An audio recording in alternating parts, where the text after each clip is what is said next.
Most people believe they struggle to save money because they lack discipline. That sounds logical. It sounds responsible, and it's completely wrong. Your brain is not designed to help you save money. It is designed to help you feel good right now, and the moment you understand that, your entire relationship with money starts making sense.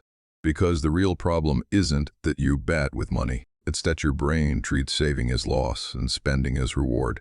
And it does this automatically, silently, and constantly.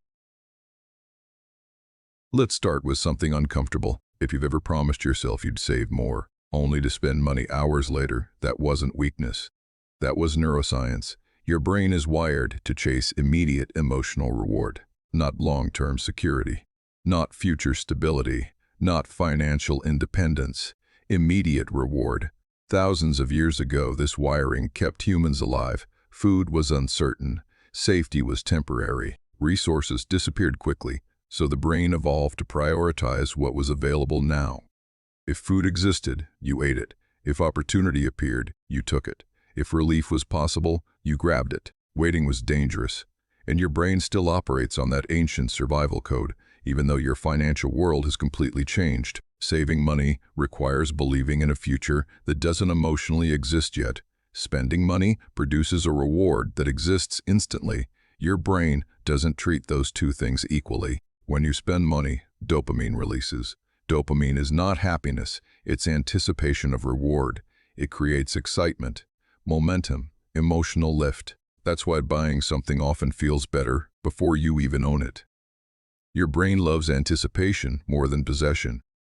The moment you click purchase, the reward system lights up. You feel progress, you feel movement, you feel possibility. Saving money does none of that. Saving removes resources from immediate use.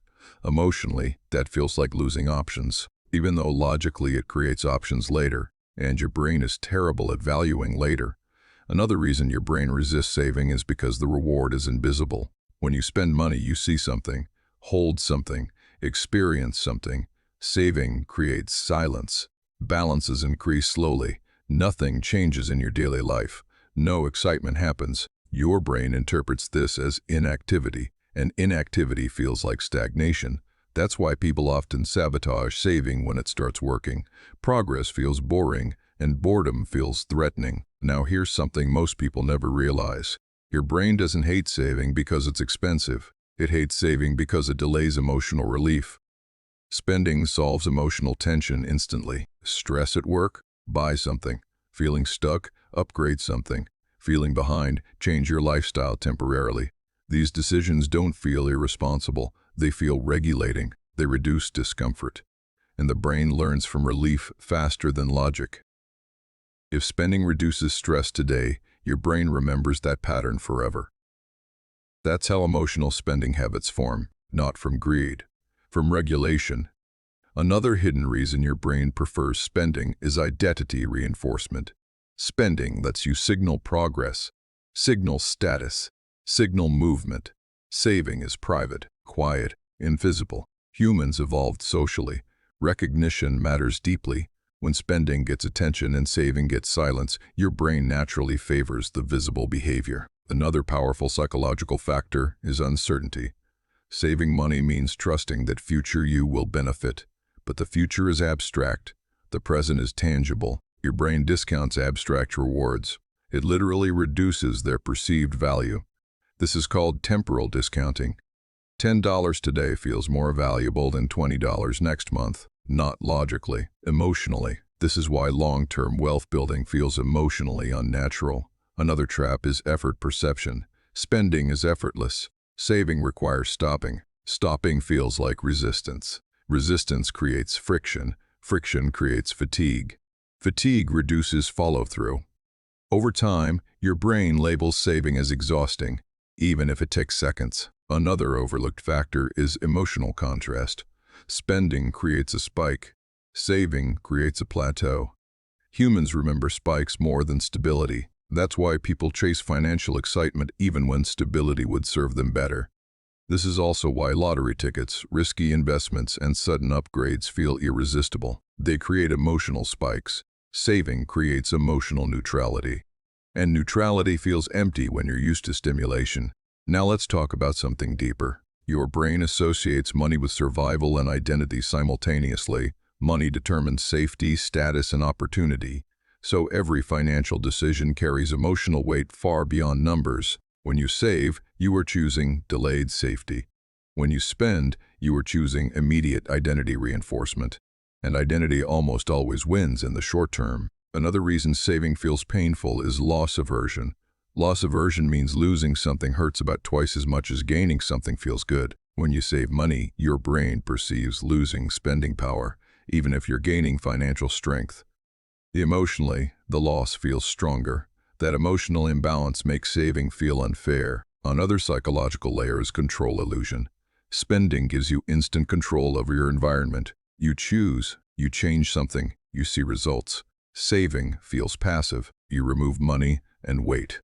Waiting feels powerless, and the brain hates powerlessness. Now here's the twist most people miss. The brain doesn't actually hate saving. It hates unclear rewards. If saving produced visible, predictable emotional feedback, resistance would drop dramatically. That's why people can stay consistent with video games for years. Games give constant feedback, constant progress indicators, constant rewards. Saving rarely does, but that can be redesigned. Another critical factor is stress. Stress shifts the brain into short-term survival mode. Long-term planning shuts down. Impulse control weakens. Risk tolerance changes. Reward urgency increases. This is why financial discipline collapses during emotional stress, not because habits disappear, because biology overrides them. Another misunderstood piece is comparison psychology. If people around you upgrade lifestyles frequently, saving feels like falling behind socially. Humans fear social exclusion more than financial instability.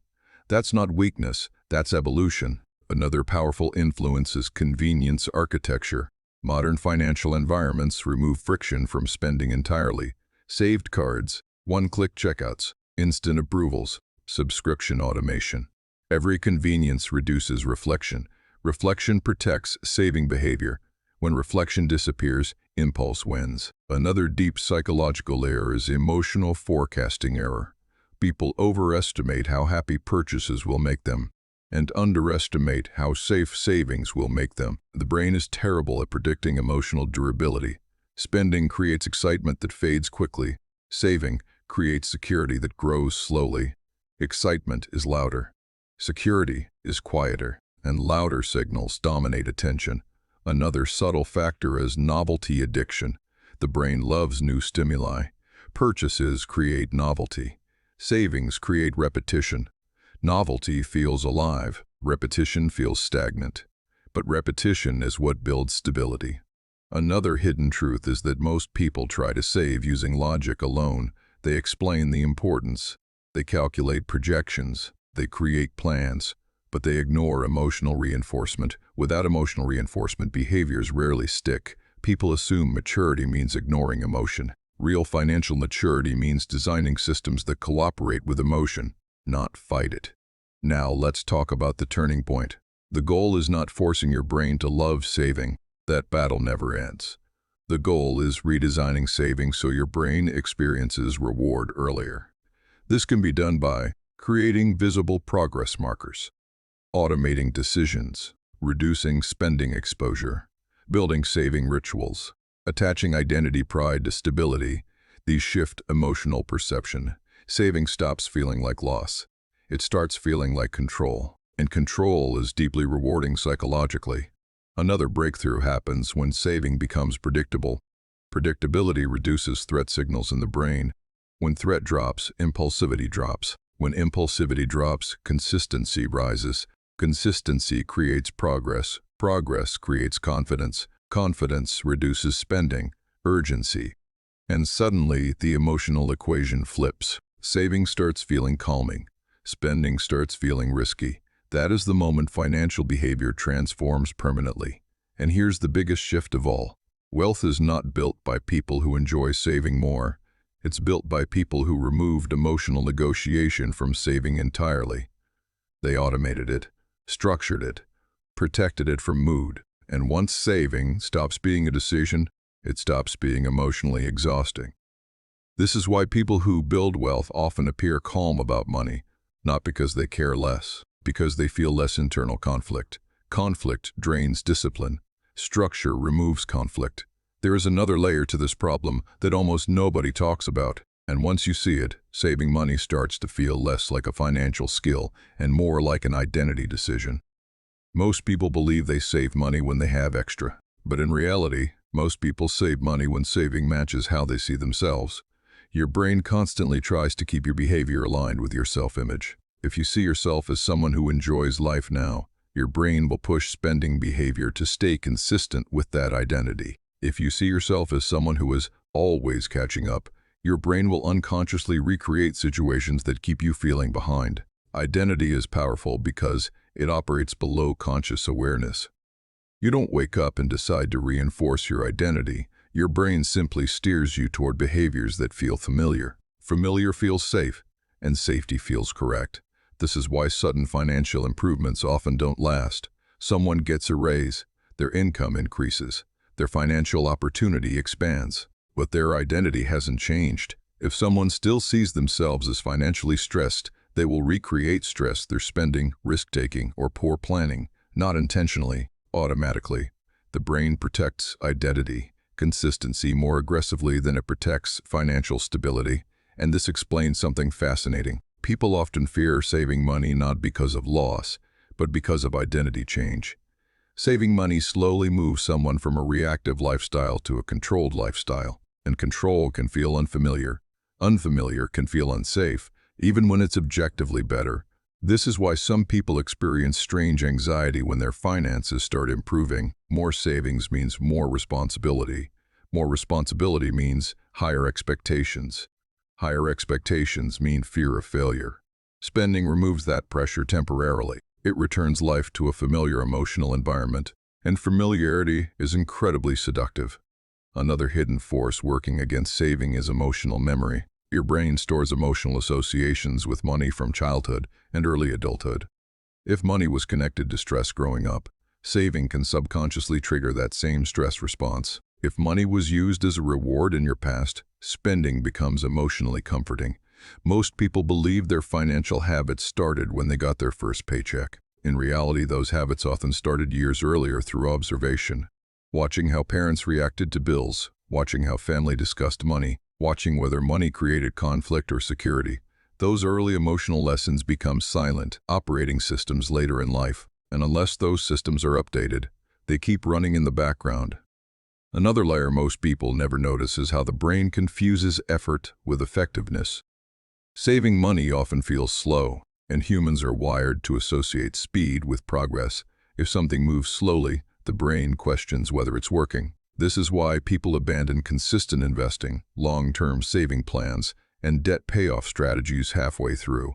Not because the plan failed, because it didn't feel fast enough emotionally. Speed creates excitement. Excitement creates belief.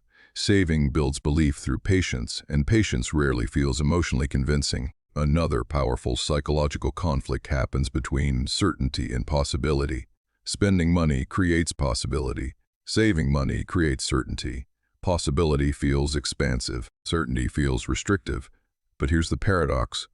Possibility often creates financial instability. Certainty creates financial freedom. Yet emotionally, the brain chases possibility because it feels alive. That's why many people keep financial chaos longer than they intend to. Chaos feels stimulating. Stability feels quiet. And quiet can feel uncomfortable when someone is used to emotional noise. There is also something called decision fatigue. Every financial choice requires mental energy. What to buy, what to skip, how much to save, when to invest. The more decisions someone makes daily, the weaker their impulse control becomes. By the end of the day, saving money requires energy that most people have already spent. Spending becomes the default because it requires less resistance in the moment. This is why many poor financial decisions happen late at night, after stressful days, or during emotional exhaustion. Not because logic disappears, because willpower is depleted. Another subtle factor is emotional justification.